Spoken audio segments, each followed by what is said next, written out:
Hello, this is Brenda Green, and I'd like to welcome you to Living in the Go. Today I want to talk to you about money wasters. I picked six, but I'm sure there are thousands out there that you could look at, and maybe some that you possibly hadn't even thought about, so maybe this will trigger something for you. So let's get into it. So, money wasters. The first big waster are big houses. People go and look at houses and they think, oh, I need all this space. And it's like maybe two or three people in your family, you're getting four or five bedrooms. I say no. The reason for that is that because the cost goes so far beyond the mortgage. Maybe you can afford the mortgage, but why should you? The mortgage should be huge, but also keep in mind with a bigger house, you have the repairs for it, maintenance, upkeep. The utilities with a bigger house, you have to pay more for heating and cooling. The yard maintenance, the property taxes on a bigger house is certainly much more. Even cleaning the house, and maybe you hire a cleaning person, but a smaller house, maybe you can maintain it on your own. So to me, that's a big waster. The second one are sometimes gym memberships. Now, mind you, I have a gym membership, but I go to the gym 5 days a week. But for some people, they get a gym membership and they never use it. And then they look up one day and realize that the money's been taken out of their account every month like clockwork, but they aren't going. I think about that commercial for Peloton. It's so funny to me. It's a stationary bike with a TV screen attached to it. And that thing costs thousands of dollars. So you do the math.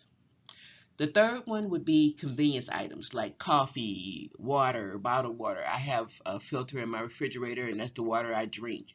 So you want to think about in terms of, do you really need to be spending that much money when you're going to get coffee every day? If you're getting $5, $6, that all adds up. So the convenience items. The fourth thing might be food, and I'm guilty of this certainly. I buy more food than I need sometimes, and it goes to waste. So I need to be more practical about that, and I am making efforts to do a better job at maintaining the food that I get and not eating as much of it and not buying as much of it. So those are things that are wasteful. The fifth would be brand name items. It's the keeping up with the Jones syndrome. People be like, I have to have the brand name or it doesn't mean anything. That's bull.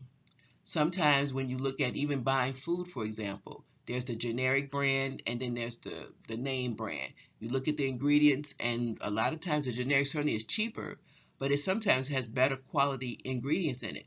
So think about it when you're saying, I have to have the name brand, and think about what that really means. Is it more about the statement you're trying to make, or is it really about what's going on? Now, the sixth money waster, and it's a big one, it's the support of your grown adult children. Now, some things that you still pay for them, maybe their medical up until the age of 26 in the United States, because our medical does cover that. But if you're covering them for other things, if you're paying their rent on a monthly basis, if you're paying for maybe tuition for your grandchildren, after school activities, you're paying for their cell phones still. All of that adds up. On average, adults pay in the United States $6,000 or more per year on their children. Well, that robs you of your future, your ability to be able to retire when you need to, because you're putting so much money into their hands. And the reality is, it really doesn't help them. It sets up this codependence that they need your income in order to have a lifestyle. So you really want to look at that and see how you can manage it. So now, as always, I do have my beliefs. So first, be honest about your spending. Are you wasting money? Think about the things that you have. If you have clothes in the closet that still have tags on it, not good. If your adult children are dependent on you financially, then cut the ties.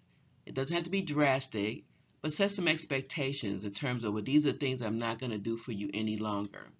Set a time period for the cutoff and follow through on it.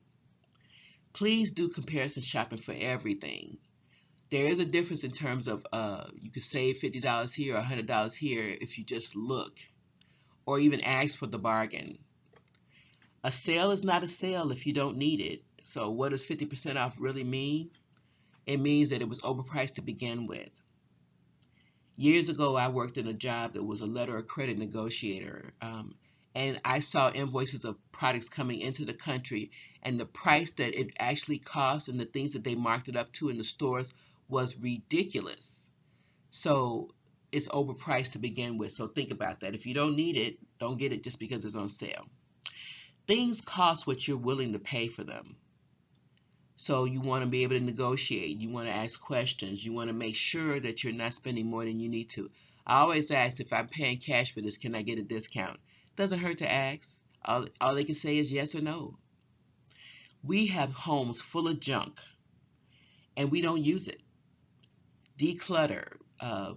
Give those things to somebody who really could use it. Sell it if you can, but don't be wasteful. So as always, I want to thank you for your time, your attention. I hope these videos are helping you. Again, we're sharing this information. We're spreading the word. We have a movement. So if you enjoyed this, please hit the like button, share it with your friends, and subscribe. Thank you and have a great day.